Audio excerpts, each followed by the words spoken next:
अरे ये आवाज किसकी है? ये तो किसी के रोने की आवाज लगती है। लगता है किसी को मेरी मदद चाहिए।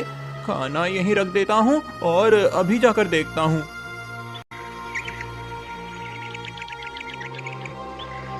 शीतल नगर नामक गांव में रामू नाम का एक किसान अपनी पत्नी चंपा के साथ रहता था।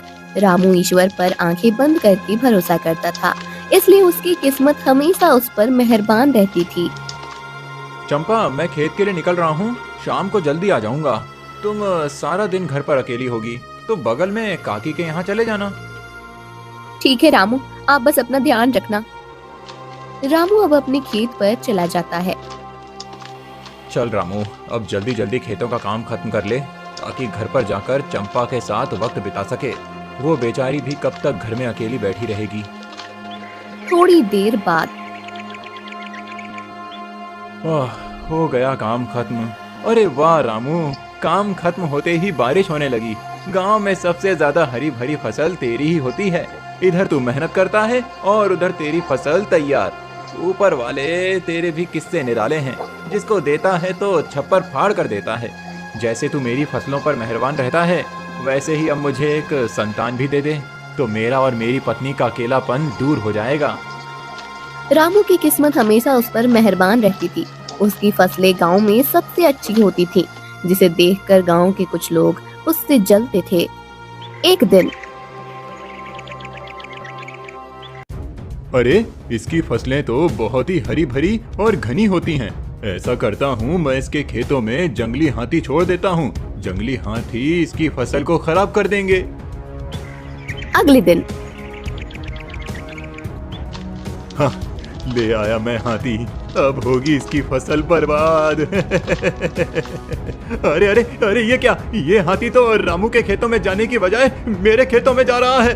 अरे बाप रे बाप, मेरा खेत! रामू पीछे से आकर, राजन क्या हुआ? तुम्हारे खेत में हाथी घुस गया क्या? याद रखो, जो दूसरों का बुरा चाहते हैं अंत में उसका ही बुरा होता है। तुम मेरा कुछ नहीं बिगाड़ सकते क्योंकि मेरे साथ ईश्वर है, ईश्वर। इतना कहकर रामू अपने घर चला जाता है। राजन क्रोधित होकर, अपने आप को समझता क्या है? मैं भी इसके खेत बर्बाद करके ही दम लूंगा। बहुत घमंड है ना इसको अपनी किस्मत पर। मैंने भी इसकी किस्मत को अपना ना बना लिया तो मेरा नाम भी राजन नहीं। थोड़ी देर बाद चंपा, मैं तुमको जीवन की सारी खुशियां देना चाहता हूँ, मगर ये संतान ना होने की वजह से हमारे जीवन का खालीपन भरता ही नहीं। पता सब कुछ होते हुए भी मैं तुम्हारी मायूसी को नहीं मिटा पा रहा हूँ। मुझे माफ कर दो चंपा। अजी, आप क्यों माफी मांग रहे हैं? इसमें आपका क्या दोष? शायद ईश्वर को यही मंजूर है। चंपा, मेरे मन में एक बात आई है। सोचता हूँ तुमसे सलाह ले लूँ। मेरी फसलें हर साल ज्यादा से ज्यादा उगती हैं। इतने सारे अनाज का क्या फायदा जब हमारी कोई संतान ही नहीं है। ऐसा करता हूँ, अपनी फसल से निकले हुए आधे अनाज को गांव के अनाथ बच्चों में बांट देता हूँ। तुम क्या कहती हो चंपा? इसमें सलाह वाली क्या बात है जी? इससे अच्छी बात और क्या हो सकती है कि हमारे अनाज उन अनाथ बच्चों के काम आ सके। हो सकता है ईश्वर इन्हीं कामों से प्रसन्न होकर हमें संतान दे दे। सच कहती हो चंपा, ईश्वर बस जल्दी ही हमारी सुन ले। रामू अब अपने अनाज का आधा हिस्सा गांव के अनाथ बच्चों में बांट देता है। कुछ दिन बाद रामू अपने खेतों की तरफ जाते हुए,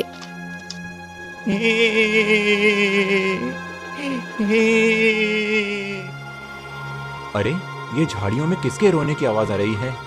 जाकर देखता हूँ। अरे ये तो एक बंदर का छोटा सा बच्चा है और ये तो बहुत ही डरा सहमा सा बैठा है। क्या हुआ तुम्हें नन्हे बंदर? तुम यहाँ अकेले क्यों बैठे हो? और तुम्हारे माँ बाप कहाँ हैं? क्या तुम खो गए हो? जंगल में भारी तूफान की वजह से मेरे माँ बाप पेड़ से गिरकर नदी में बह गए और मुझे बचाने के लिए उन्होंने मुझे बहुत दूर जमीन पर फेंक दिया। मैं तो बच गया मगर मेरे माँ बाप मर गए। अब मैं बिल्कुल अकेला हूँ और 2 दिन से मैंने कुछ नहीं खाया।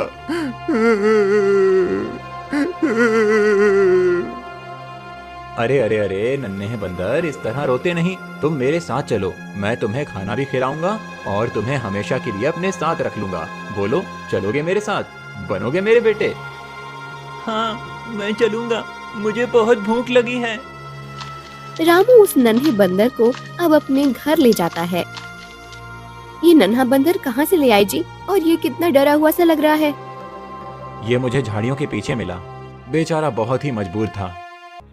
रामू अपनी पत्नी से सारी बात बताता है। ये नन्हा बंदर आज से मेरे पास रहेगा। ईश्वर ने इसे मेरे लिए भेजा है। मैं इसे बिल्कुल अपने बच्चे की तरह पालूंगी। आ बेटा, मेरी गोद में आजा, मैं तुझे खाना खिलाती हूँ। देखो इस नन्हे बंदर को, तुम्हारे पास जाकर इसकी आंखों में कैसी चमक सी आ गई है। और सिर्फ नन्हे बंदर की ही नहीं चंपा, बल्कि तुम्हारी आंखें भी खुशी से चमक रही हैं। आप बिल्कुल ठीक कह रहे हैं जी। इस नन्हे बंदर के आने से मानो हमारे जीवन का खालीपन दूर हो गया हो। अच्छा, अब बातें ही करते रहेंगे या इसका कोई नाम भी रखेंगे? हाँ चंपा, जरूर। आज से इसका नाम गोलू है। संतान की कमी दूर होने पर रामू और चंपा खुशी खुशी रहने लगते हैं। कुछ दिनों बाद रामू के खेत हमेशा लहलाते रहते हैं। क्यों ना मैं गुफा वाले अघोरी बाबा के पास जाकर रामू की बर्बादी का उपाय पूछूं। वो मुझे जरूर कोई उपाय बताएंगे। राजन अघोरी बाबा के पास पहुंचकर रामू की किस्मत के बारे में उसे बताता है। मैं उस रामू से बदला लेना चाहता हूँ। वो हमेशा अपनी किस्मत का रोब दिखाकर मेरा मजाक उड़ाता है। ये ले राजन, ये एक टोना करने वाली हड्डी है। जा, ये हड्डी रामू के खेत में जाकर गाड़ दे। जब तक उसके खेत में ये हड्डी रहेगी, उसकी खेती दिन ब दिन खराब होती जाएगी और उसकी किस्मत की खेती तुझे मिल जाएगी। अब तेरे खेत लहराएंगे और उसके खेत मुरझाएंगे। क्या आप सच कह रहे हैं बाबा? हाँ, मैं बिल्कुल सच कह रहा हूँ। अब जा यहाँ से। अब उस रामू को सबक सिखाता हूँ। बड़ा उसको अपनी किस्मत पर घमंड था ना। कहता था ईश्वर मेरे साथ हैं। अब दिखाता हूँ ईश्वर उसके साथ कैसे रहते हैं। जल्दी जल्दी जाता हूँ और चुपके से हड्डी को रामू के खेत में गाड़ देता हूँ। अब राजन हड्डी को रामू के खेत में गाड़ देता है। अब देखता हूँ रामू के खेत कैसे लहलाते हैं। कुछ दिनों बाद अरे वाह, मेरे खेत हरे भरे होने लगे हैं और उस रामू के खेत कैसे सूख रहे हैं। ये क्या, मेरे खेत दिन ब दिन सूखते क्यों जा रहे हैं? ऐसा तो पहले कभी नहीं हुआ। कड़ी मेहनत के बावजूद भी मेरी किस्मत मेरा साथ क्यों नहीं दे रही है? ऐसे तो मैं बर्बाद हो जाऊंगा। अब समय इसी तरह बीतने लगता है और रामू के घर में अनाज खत्म होने लगता है। कुछ महीनों बाद ये क्या, ये तो हमारे भूखे रहने के दिन आ गए। हमारे साथ तो अब हमारा बच्चा गोलू भी है। उसे हम कैसे भूखा रख सकते हैं? ईश्वर, कुछ तो दया करो हम पर। चिंता मत कीजिए जी, ईश्वर ने चाहा तो सब कुछ ठीक हो जाएगा। ये लहलाते खेत अचानक से सूखने कैसे लगे? बाबा तो बहुत मेहनती हैं, फिर भी उनकी मेहनत का असर उनके खेत पर उल्टा क्यों पड़ रहा है? मुझको दाल में कुछ काला लगता है। बाबा ने मेरे लिए बहुत कुछ किया है। मुझ बंदर को अपना बेटा बना लिया। अब मैं भी बाबा के लिए जरूर पता लगाऊंगा कि आखिर माजरा क्या है। बाहर निकलता हूँ और पता करता हूँ। अब गोलू ये सोचकर बाहर निकल जाता है। अरे ये क्या, ये राजन का खेत इतना ज्यादा हरा भरा, ये तो मेरे बाबा के जितनी मेहनत भी नहीं करता। इसके पीछे कोई राज तो है। उसके घर के पास जाकर पता लगाता हूँ। कुछ आवाज आ रही है, अंदर से सुनता हूँ। वाह राजन, कैसे तूने राजू के खेत बर्बाद करने के लिए अघोरी बाबा से मदद मांगी और अपने खेत हरे भरे कर लिए। बाबा की दी हुई हड्डी रामू के खेत में गाड़ कर कैसे उसकी तकदीर मेरी बन गई। उसके खेत सूख गए और मेरे खेत लहलाने लगे। जय हो बाबा की। अच्छा, तो ये माजरा है। अब इस राजन के बच्चे को मजा चखाता हूँ। मेरे बाबा को बर्बाद करने चला था, अब तो तू बर्बाद होने के लिए तैयार हो जा। गोलू अब जल्दी जल्दी खेत जाता है और उस हड्डी को ढूंढने लगता है। अरे वो हड्डी तो मिल ही नहीं रही। ना जाने इस राजन के बच्चे ने हड्डी कहाँ गाड़ी है। उधर जाकर देखता हूँ। अरे वाह, ये रही हड्डी। ईश्वर तेरा लाख लाख शुक्र है। अब इस हड्डी को मैं उस दुष्ट राजन के खेतों में जाकर गाड़ देता हूँ। हाँ, ये हड्डी गाड़ दी। अब देखता हूँ क्या होता है। अगले दिन अरे वाह, राजन के खेत सूख रहे हैं और मेरे बाबा के खेत फिर से हरे भरे हो रहे हैं। अरे गोलू, तुम यहाँ खेतों में क्या कर रहे हो? ये क्या, मेरे खेत पहले की तरह फिर से हरे भरे कैसे हो गए और ये राजन के खेत कैसे सूखे जा रहे हैं? मुझे कुछ समझ नहीं आ रहा। अरे बाबा, एक साथ इतने सवाल, थोड़ा सब्र करो, मैं सब बताता हूँ। गोलू अब रामू को सारी बात बताता है। गोलू, तुम मेरे बेटे हो। तुमने अपनी समझदारी से अपने बाबा की मदद की, इसके लिए मैं तुम्हें धन्यवाद करता हूँ। लेकिन तुम्हें राजन के साथ ऐसा नहीं करना चाहिए था। बुराई का बदला बुराई से नहीं दिया जाता, आगे से याद रखना। चल अब घर जा, तेरी माँ कब से तेरी राह देख रही है। ठीक है बाबा, मैं जाता हूँ, लेकिन आपको मुझे धन्यवाद नहीं करना चाहिए। जैसे आपने मुझे अपना बेटा मान लिया, वैसे ही मैंने भी आपको अपना पिता माना है और आपके लिए मैं अपनी जान भी दे सकता हूँ। बहुत बड़ी बड़ी बातें करने लगा है, जान दे देगा। अगर जान दे देगा तो मेरा और तेरी माँ का क्या होगा? अरे तू तो हमारी छोटी सी दुनिया है। चल अब घर जा और अपना ध्यान रखना। ठीक है बाबा, जाता हूँ और आपकी सिखाई हुई बात को भी याद रखूंगा। इतना कहकर गोलू घर चला जाता है।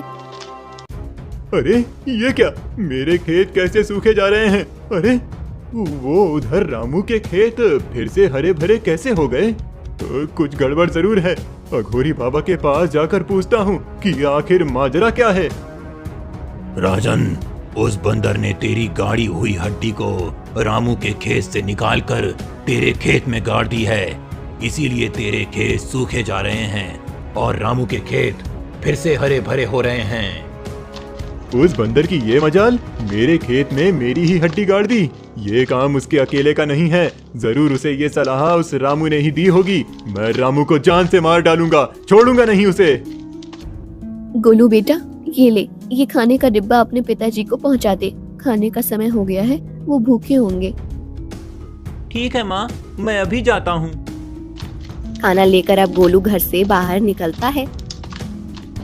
दूसरी आवाज निकालकर इस बंदर के बच्चे का ध्यान बहकाता हूँ और जैसे ही ये खाने के डिब्बे के पास से हटेगा, मैं इस खाने में जहर मिला दूंगा, जिसे खाकर रामू हमेशा के लिए दुनिया से चला जाएगा। अब रोने की आवाज निकालता हूँ।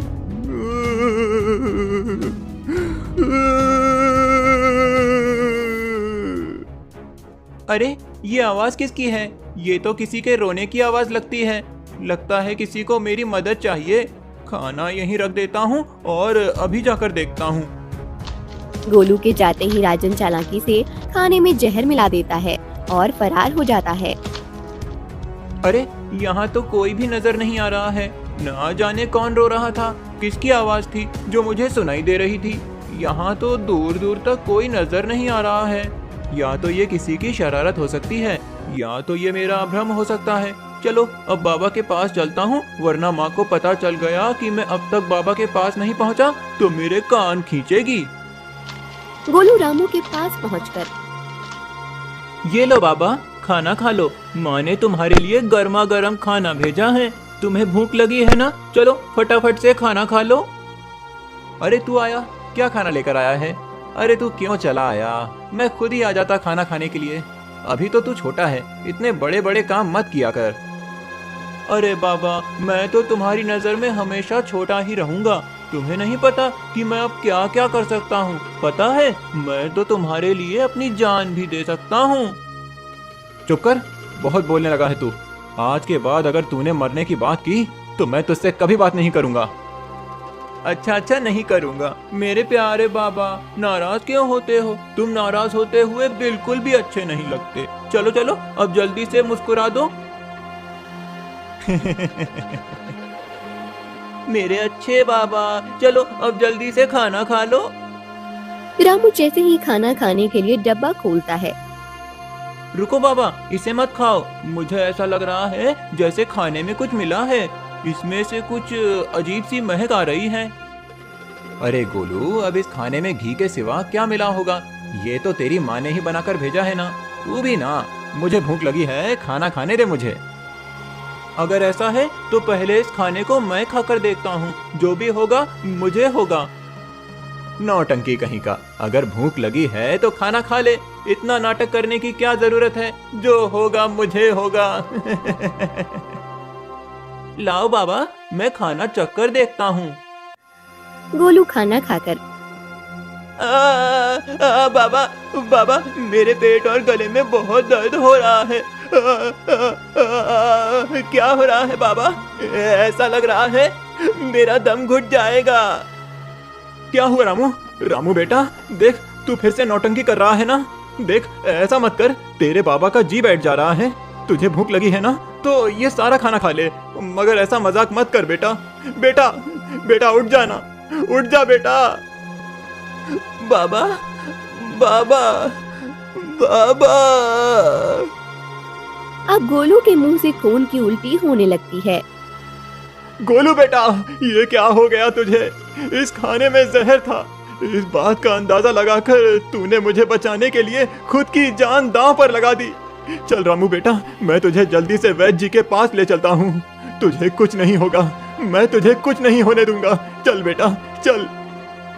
नहीं बाबा, नहीं, अब कुछ नहीं हो सकता। मुझे अब कोई नहीं बचा सकता। लगता है तुम्हारा और मेरा साथ बस यहीं तक था। तुमने मुझे अपना बेटा बनाकर पाला था, इसीलिए मुझे भी तो बेटा होने का फर्ज निभाना था। शायद ये मौका मुझे ईश्वर ने दिया था कि मैं तुम्हारे लिए जीवन में कुछ कर सकूं। बाबा, यकीन मानो, तुम्हारी जान बचाकर मैं बहुत खुश हूँ और मुझे अपनी जान देकर कोई पछतावा नहीं, बल्कि गर्व हो रहा है।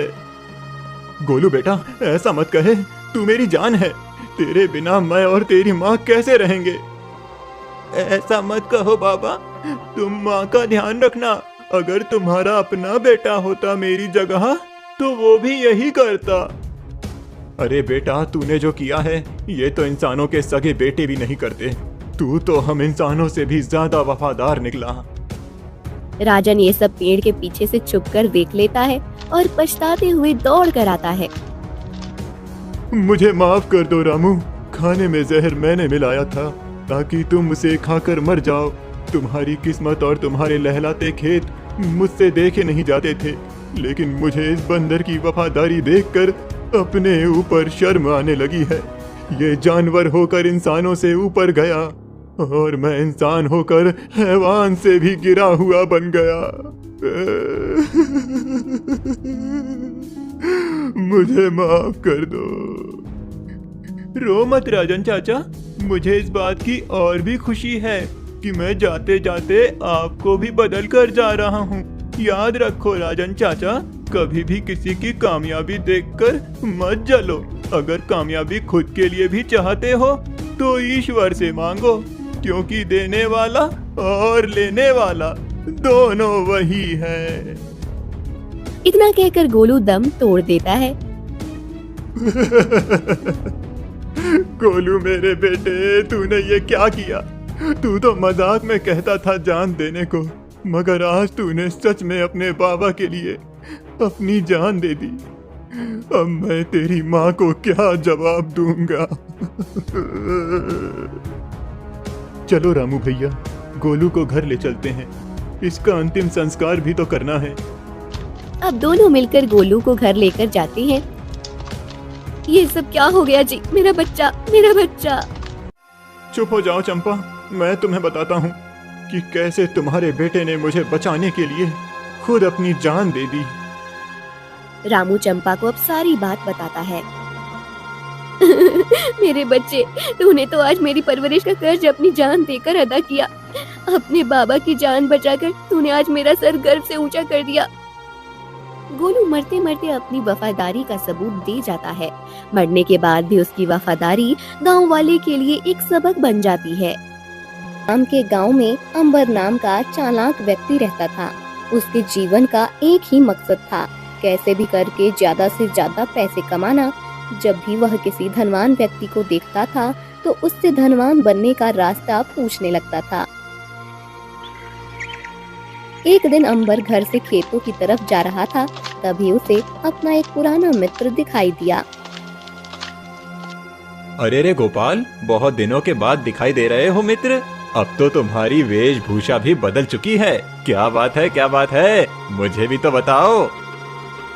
बस मित्र, किस्मत की बात है। दहेज में ससुर जी ने एक बकरी दी थी। देखो, बकरियों का दूध बेच बेच कर आज मैंने बहुत धन इकट्ठा कर लिया है। अब तो मेरे पास बहुत सारी बकरियां हो गई हैं। क्या सचमुच? जानवरों का दूध बेचकर कोई इतना धन कमा सकता है? अगर ऐसा है तो मैं भी ये काम करूंगा। हाँ मित्र, क्यों नहीं। अच्छा ठीक है, मैं चलता हूँ। तुम्हें कोई मदद चाहिए हो तो मुझे बता देना। गोपाल के जाने के बाद अंबर सोचने लग जाता है कि अगर वो भी जानवर के दूध का व्यापार शुरू कर दे तो वो धनवान हो जाएगा। तो धनवान होने का ये रास्ता है, लेकिन अभी तो मेरे पास जानवर खरीदने के पैसे नहीं हैं। कोई और योजना बनानी पड़ेगी। मैं अभी अपनी पत्नी से जाकर कहता हूँ कि वो अपने मायके वालों से कहे कि हमें उपहार में गाय चाहिए। अंबर खेत में ना जा करके घर वापस लौट जाता है। वो काफी गुस्से में होता है और अपनी पत्नी विद्या को देखते ही उस पर चिल्लाने लगता है। सुन लो विद्या, अपनी माँ को चिट्ठी लिखो और कहो कि मुझे उपहार में गाय चाहिए। अगर वो मेरी इच्छा पूरी नहीं कर सकते तो तुम्हें उनके पास वापस जाना होगा। ये तुम क्या कर रहे हो जी? मेरी माँ बूढ़ी हो चुकी है, उनके पास केवल गाय है जिससे उनका गुजर बसर हो रहा है। मैं भला उसे कैसे मांग सकती हूँ? तो तुम भी अपनी माँ के पास चली जाओ और वहीं पर रहना। अरे आखिर मैं जो कुछ भी कर रहा हूँ उसमें हम दोनों की भलाई होगी। गाय का दूध बेचकर एक दिन मैं बड़ी डेयरी खोलूंगा, फिर हम दोनों धनवान हो जाएंगे। विद्या अंबर को मनाने की कोशिश करती है, लेकिन अंबर नहीं मानता है। आखिरकार विद्या चिट्ठी के द्वारा अपनी माँ को सारी बात बताती है। माँ हमें गाय देने के लिए तैयार हो गई है। 2 दिन बाद उन्होंने आपको बुलाया है। सुनो जी, अभी भी अपने फैसले पर विचार करो। अंबर विद्या की एक बात नहीं मानता है और वह 2 दिन के बाद विद्या की माँ के घर पहुँच जाता है। सासू जी, मुझे उम्मीद है कि विद्या ने आपको सारी बात बता दी होगी। आप तो जानती ही हैं, काम कुछ अच्छा नहीं चल रहा है, इसीलिए अगर आप मदद कर देती तो अच्छा होता। बेटा, मैं इस स्थिति में नहीं हूँ कि मैं तुम्हें कुछ दे सकूं, लेकिन अब तुम्हारी मांग को पूरा करना ही पड़ेगा। ले देकर मेरे पास ये एक बूढ़ी गाय है, तुम इसे ले जाना चाहो तो ले जा सकते हो। अंबर विद्या की माँ के घर के बाहर बंधी हुई गाय खोल लेता है और उसे अपने घर लेकर आता है। वह उसे चारा खिलाता है। अंबर देखता है कि गाय बहुत अधिक दूध नहीं देती है। अरे तुम्हारी माँ ने कैसी गाय भेजी है जो बिल्कुल दूध नहीं देती और चारा तो इतना खाती है कि कम से कम 2 गायों का भोजन अकेले कर लेती है। देखो जी, पहले हमें गाय का ध्यान रखना पड़ेगा, तब जाकर वो दूध देगी। मैं देखती हूँ, तुम उसे बहुत कम चारा देते हो। हाँ तो क्या करूं? अपने हिस्से का खाना भी उसे खिला दूं क्या? अरे मेरी तो किस्मत ही फूटी है। जब भी कुछ करने जाता हूँ तो कोई ना कोई अड़चन आ ही जाती है। अंबर ने गाय का ध्यान ठीक से नहीं रखा। जब बहुत ज्यादा दूध नहीं देती थी तब अंबर उसकी पिटाई कर देता था। इस कारण वो बहुत कमजोर हो गई थी। अब इससे कुछ नहीं होगा। एक काम करता हूँ, इसे ले जाकर किसी व्यापारी को बेच देता हूँ, बदले में कुछ तो धन मिलेगा। अंबर गाय को लेकर बाजार की ओर निकल पड़ता है। रास्ते में उसकी मुलाकात एक तांत्रिक से होती है। तुम्हारे चेहरे पर चिंता की लकीरें मैं साफ देख सकता हूँ। बताओ क्या बात है? तुम कहो तो 1 मिनट में तुम्हारी समस्या खत्म कर सकता हूँ।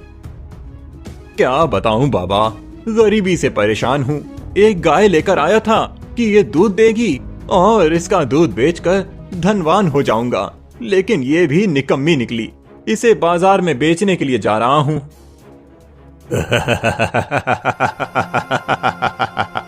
बस इतनी सी बात, तुम्हारी समस्या मैं आज के आज हल कर सकता हूँ। बोलो जैसा मैं कहूंगा वैसा करोगे? हाँ बाबा जी, कैसे भी करके बस आप मुझे धनवान बना दो। बदले में आप जो कहोगे मैं वो करूंगा। ये पोटली देख रहे हो, ये सोने के सिक्कों से भरी हुई है। मैं एक ऐसी जगह का रहस्य जानता हूँ जहाँ पर ऐसी हजारों पोटली पड़ी हुई हैं। चलो मैं तुम्हें वहाँ लेकर चलता हूँ। घर चलते हैं मालिक। मालकिन हमारी राह देख रही होगी।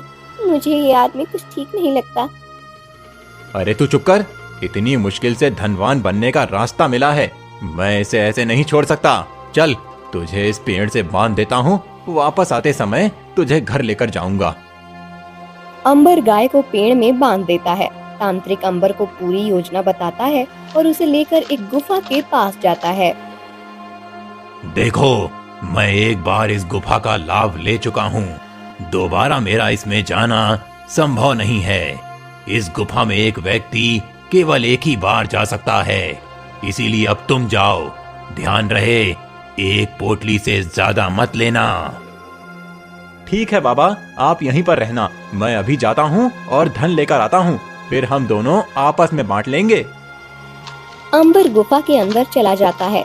वहाँ पर बहुत सारा सोने चांदी के सिक्के और धन रखे हुए होते हैं। ये सब कुछ देखकर अंबर की आंखें चौंक जाती हैं।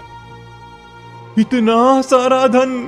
बेटा अंबर, जितना ज्यादा बटोर सकता है बटोर ले, जीवन में ये दोबारा मौका नहीं मिलेगा। अंबर जल्दी जल्दी सारा धन एक झोले में भरने लगता है। तभी वहाँ पर एक राक्षस आ जाता है। तू कौन है दुष्ट, जो इस प्रकार यहाँ से धन लेकर जा रहा है? मैं इस धन का मालिक हूँ, मैं तुझे यहाँ से बाहर नहीं निकलने दूंगा। अब तुम चाहे कुछ भी कर लो, लेकिन मैं इस धन को छोड़ने वाला नहीं हूँ। यहाँ से इतना पैसा लेकर जाऊंगा कि जीवन में फिर कभी कमाना नहीं पड़े। अंबर की ऐसी बातें सुनकर राक्षस को बहुत गुस्सा आता है। गुस्से में वह अंबर से कहता है, तू धन के लालच में अंधा हो गया है दुष्ट। मैं तुझे श्राप देता हूँ कि तू हमेशा के लिए अंधा हो जाए, तुझे ये दुनिया कभी दिखाई न दे। राक्षस के इतना कहते ही अंबर अंधा हो जाता है। वह जोर जोर से रोने लगता है। नहीं, मेरे साथ ऐसा मत करो, मेरी आंखें मुझे वापस लौटा दो। अब मैं लालच नहीं करूंगा, मुझे क्षमा कर दो। तुम्हारे लालच का यही दंड है जो मैं तुम्हें यहाँ से बाहर जाने की अनुमति दे देता हूँ। अंबर को कुछ दिखाई नहीं देता है। बड़ी मुश्किल से वो गुफा से बाहर आता है। बाहर तांत्रिक उसकी प्रतीक्षा कर रहा होता है। अरे तुम खाली हाथ आ गए, धन कहाँ है? मैंने तुमसे कहा था कि धन लेकर आना, और तुम खाली हाथ आ गए। तुम्हारी आंखें, उन्हें क्या हुआ? अरे दुष्ट, तेरे कारण अंधा हुआ। अगर तुमने मुझे इस लालच में नहीं फंसाया होता तो मैं अंधा नहीं होता। वहाँ पर एक राक्षस था जिसने मुझे अंधा होने का श्राप दे दिया। अंबर की बातें सुनकर तांत्रिक उसे वहीं पर छोड़कर भाग जाता है। अरे तुम कहाँ गए? मुझे घर लेकर चलो। अरे मैं कहाँ फंस गया हूँ, मैं घर कैसे जाऊंगा? मुझे तो कोई रास्ता याद नहीं। कोई मेरी मदद करो, कोई मेरी मदद करो। लगता है तांत्रिक भी चला गया। चलते चलते अंबर के पैर में ठोकर लगती है और वो जमीन पर गिर जाता है। वो काफी ज्यादा दुखी होता है। उसे समझ नहीं आता कि अब वह क्या करे। चलो उठो, मैं तुम्हारी मदद करती हूँ। मैं तुम्हें घर तक लेकर चलती हूँ। कौन है ये किसकी आवाज है? राधा?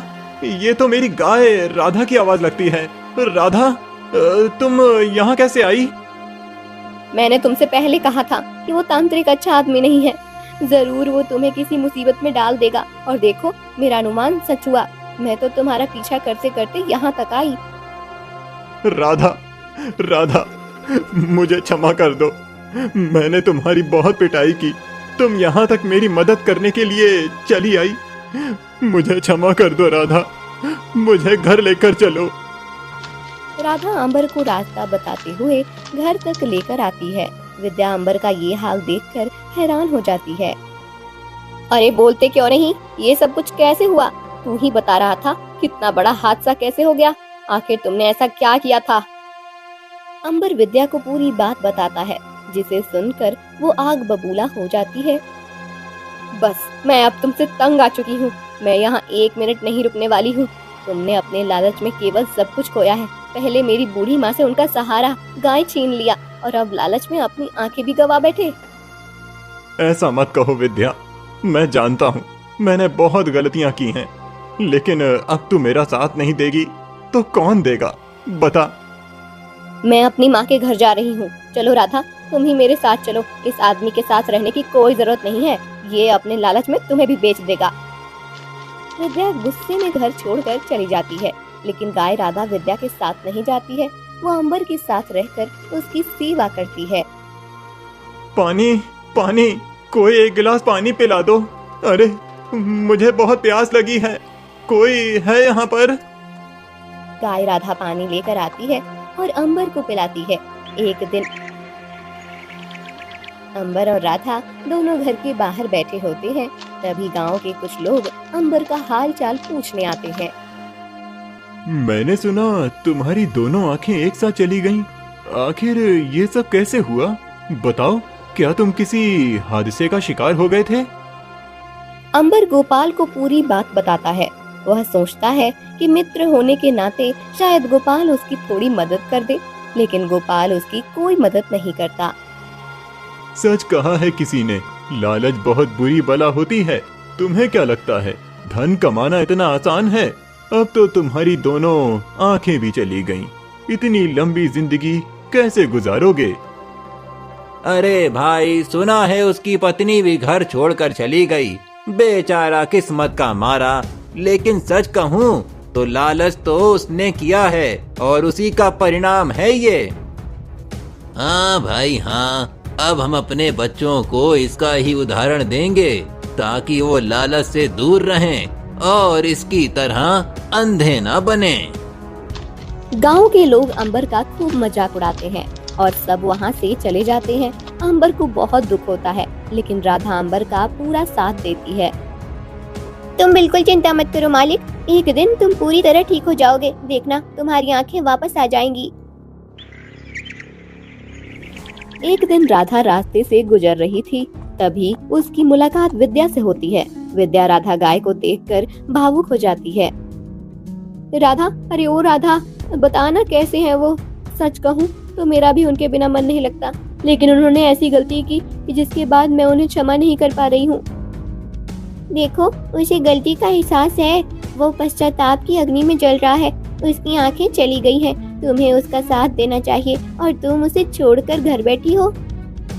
मैंने सोच लिया है, अब मैं कोई ऐसा उपाय करूंगी जिससे उनकी आंखें वापस आ जाएं। मैंने शहर के बहुत बड़े वैद्य से बात की है। देखो, जिस कारण अंबर की आंखें गई हैं, हमें उस कारण को देखते हुए समाधान ढूंढना होगा। मेरे पास एक योजना है। अगर तुम मेरा साथ दो तो हम दोनों मिलकर इस समस्या का समाधान ढूंढ लेंगे। राधा विद्या को अपनी योजना बताती है, जिसे सुनकर विद्या उसका साथ देने के लिए तैयार हो जाती है। अगले दिन राधा सुबह सुबह घर से निकल जाती है। राधा, अरे ओ राधा, कहाँ जा रही है? तू तो जानती है मैं तुझ पर निर्भर हूँ। मुझे तो लगता है कहीं तू सबकी तरह मुझे छोड़कर न चली जाए। नहीं नहीं मालिक, मैं आपको छोड़कर कहीं नहीं जाऊंगी। मैं तो बस बाहर खुले मैदान में घास खाने के लिए जा रही थी। आप आराम करो, मैं समय से घर लौट आऊंगी। इतना कहकर राधा निकल पड़ती है। रास्ते में वह विद्या से मिलती है। तुम्हें तो पता है ना कि हमें क्या करना है। हाँ, मुझे उम्मीद है कि हमारी ये योजना जरूर सफल होगी। विद्या एक मोटा सा डंडा लेती है और राधा को मारते हुए आगे की ओर बढ़ने लगती है। अरे ओ दुष्ट, मेरे सर का बोझ! खाने को कितना अनाज खा जाती है और जब दूध देने की बारी आती है तो कुछ नहीं देती है। चल, आज तुझे किसी दुष्ट व्यापारी के हाथों बेच देती हूँ। नहीं नहीं मालकिन, मेरे साथ ऐसा मत करो। मैं जानती हूँ तुम गरीब हो, तुम्हें धन की जरूरत है, लेकिन मुझे बेचकर तुम्हें क्या लाभ होगा? इतने में एक तांत्रिक वहाँ आ जाता है। वही तांत्रिक जिसने अंबर को अपनी बातों में फंसाया था और उसे गुफा तक लेकर गया था।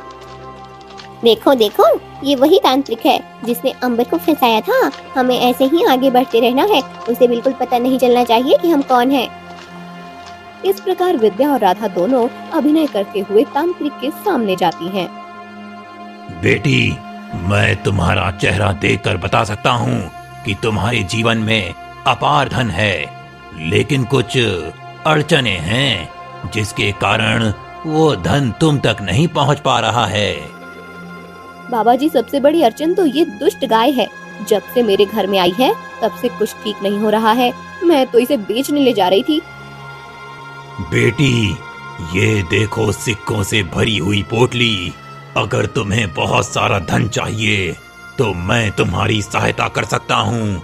मैंने पहले भी बहुत लोगों की सहायता की है।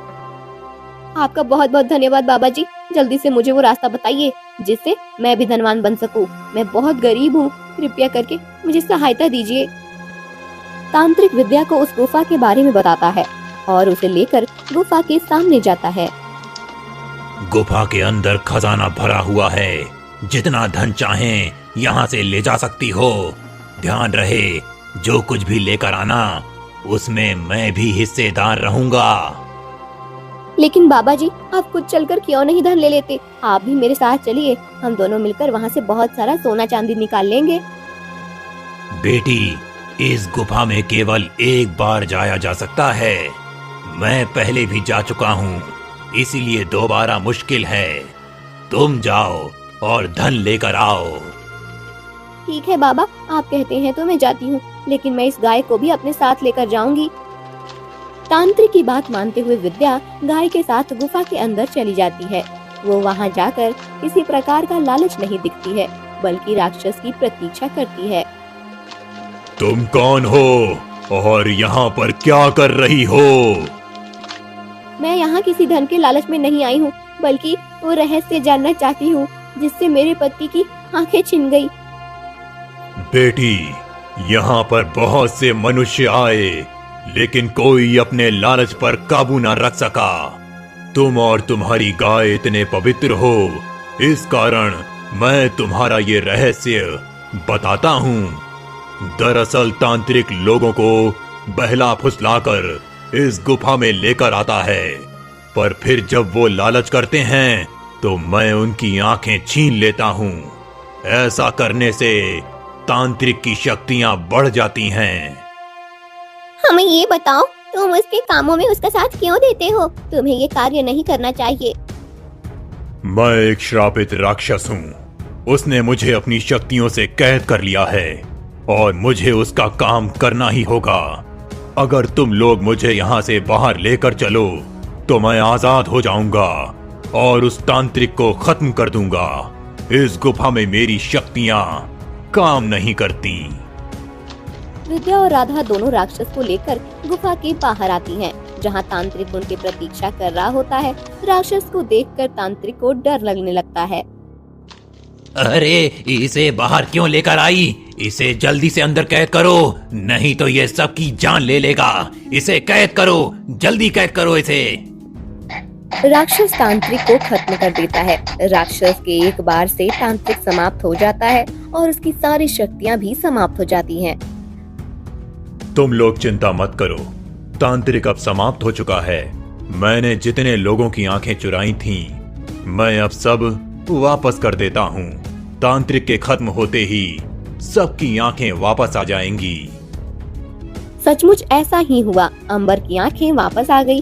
वो खुशी से पागल हो रहा था। राधा, राधा, देखो चमत्कार हो गया। मेरी आंखें वापस आ गईं। मुझे सब दिखाई देने लगा है। राधा। उधर विद्या और राधा दोनों घर वापस आती हैं। अंबर उन्हें देखकर बहुत खुश होता है। विद्या, तुम तो चली गई थी, फिर तुम वापस कैसे आ गई? और मेरी आंखें अचानक कैसे ठीक हो गईं? राधा अंबर को सारी बात बताती है। अंबर बहुत खुश होता है कि आखिर विद्या और राधा की कोशिश ने उसे एक नया जीवन दिया। वो तीनों एक परिवार की तरह हंसी खुशी रहने लगते हैं।